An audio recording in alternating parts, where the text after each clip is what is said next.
ধীরে ধীরে বুনে চলে নারী পুরুষ হাতে, নকশা ওঠে রং লাগে গল্প বলে তাতে। কামে ভরা আঙুলগুলো দেয় যে জীবনদান, শীতলপাটি হয়ে ওঠে শান্তির প্রতিচ্ছান। কিছুকাল আগেও তীব্র গরমে গ্রাম বাংলার ঘরে ঘরে শোভা পেত এই শীতলপাটি। কোনো পল্লীবালার বিয়েতে এই পাটি ছিল আবশ্যক। সময়ে শীতলপাটির ব্যবহার কিছুটা কমেছে বটে, কিন্তু থেমে নেই শীতলপাটির পাইত্যা বা কারিগরেরা। চন্দনেরই গন্ধভরা শীতল করা ক্লান্তিহরা, যেখানে তার অঙ্গ রাখি সেখানটিতেই শীতলপাটি। দাঁড়িয়ে আছি শীতলপাটির প্রধান উপকরণ মুর্তা গাছের একটি বাগানে। এমন শত শত বাগান ঝুঁকে পড়ল টাঙ্গাইল জেলার দেলদুয়ার উপজেলায়। মুর্তা গাছ দেখতে অনেকটা বাঁশের কঞ্চির মতোই, ঝুপ ধরে বেড়ে ওঠে, থাকে ছোট ছোট গিট, কাঁচা সবুজ বর্ণের, লম্বায় 10 থেকে 12 ফুট, তবে পাতাগুলো কিছুটা গোল। এখানকার একটি গ্রামে নিয়ে যাব আপনাদের। গ্রামের নাম হিঙ্গানগর, যেখানে 600 ঘর মানুষের জীবন ও জীবিকার সাথে জড়িয়ে আছে এই মুর্তা গাছ চাষ কিংবা শীতলপাটি বুনন। মুর্তা গাছের সরু বেত কাটছে সকাল সাজে, সাইড কাটছে সেদ্ধ হচ্ছে, সাজছে কত সাজে।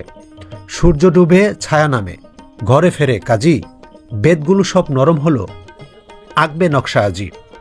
প্রতিটি বাড়ির উঠোনেই কম বেশি চলছে শীতলপাটির কাজ।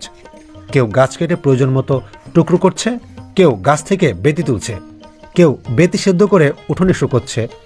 কারো হাতে এসব রঙিন বেতি হয়ে উঠছে হৃদয় জোড়ানো শীতলপাটি। এই গ্রামেই বসে শীতলপাটির হাট, সপ্তাহে 2 দিন। বাকি দিনগুলোতে এই জায়গাতে বসেও বেতের কাজ করেন কারিগরেরা। এই গ্রামের নাম কি? হিঙ্গানগর, কামনাপাড়া। এটা কি দেলদুয়ার উপজেলা? দেলদুয়ার উপজেলা। এখানে মোটামুটি কত ঘর লোক এই এটার উপর জীবিকা নির্বাহ করে? মনে করেন যে এখানে প্রায় 500-600 ঘর আছে। 500-600? হ্যাঁ। এটা কি হাট? এটা কি এখানে হাট বসে? হাট বসে, হ্যাঁ। এটা হিঙ্গানগর হাট নাকি পাটির হাট? শুধু পাটি বসে এখানে? শুধু পাটি। কয়দিন বসে? সপ্তাহে 2 দিন, মঙ্গলবার এবং শুক্রবার। এই পাটিগুলো আসলে গ্রাহক কারা, মানে কারা কিনে? বাইরে থেকে আসে। বাইরে থেকে আসে? বাইরে থেকে বলতে কোন কোন জায়গা থেকে আসে? নরসিংদী থেকে আসে, তারপরে ঘাটাইল থেকে আসে, তারপরে শিয়ালগঞ্জ থেকে আসে, তারপরে পাকুটের থেকে আসে, বিভিন্ন এলাকা থেকে আসে আর কি। যেটা পাইকারি বেশি আর কি। এখানে অ্যাভারেজ পাটির দাম কেমন? ধরুন 4-5 হাত মনে করেন 5 ফিট 7 ফিট পাটির এখানে মূল্য মনে করেন যে 1200, 1150, 1200।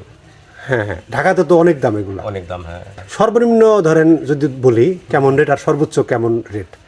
এখানে মনে করেন যে সর্বনিম্ন মনে করেন যে 1100 টাকা বড়টা। হ্যাঁ। আর সর্বোচ্চতা মনে করেন যে 2500 আছে।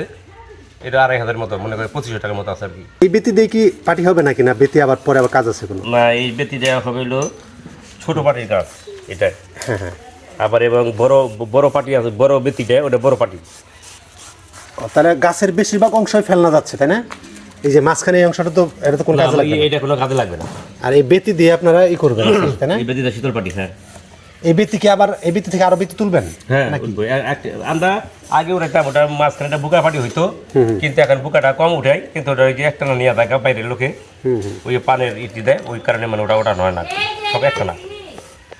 আচ্ছা, তাহলে প্রতি হাটে ধরেন যে আগামীকাল তো হাট, শুক্রবার, তো এক হাটে কি পরিমাণ পাটি বিক্রি হবে? অনেক পাটি বেচা কিনি হয় এখানে। সংখ্যায় যদি বলতে বলি আর কি, কেমন হইতে পারে? মনে করেন যে লাখ লাখ টাকা বেচা কিনা এখানে।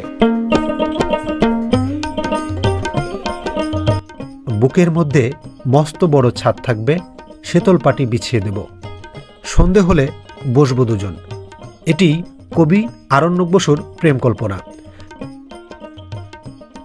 প্রাকৃতিক উপায়ে তৈরি স্বাস্থ্যসম্মত এসব শীতল পাটির নকশা, রং ও বুনন কৌশল মুগ্ধ করে সবাইকে। শীতল পাটিকে অঞ্চলভেদে সিকি, আদলি, টাকা, নয়নতারা, আসমানতারা ইত্যাদি নামে ডাকা হয়। বাংলাদেশের শীতলপাটি এখন বিশ্ব ঐতিহ্যের অংশ। শীতলপাটির সাথে জড়িয়ে আছে বাঙালির হাজার বছরের আবেগ, ভালোবাসা ও ঐতিহ্য।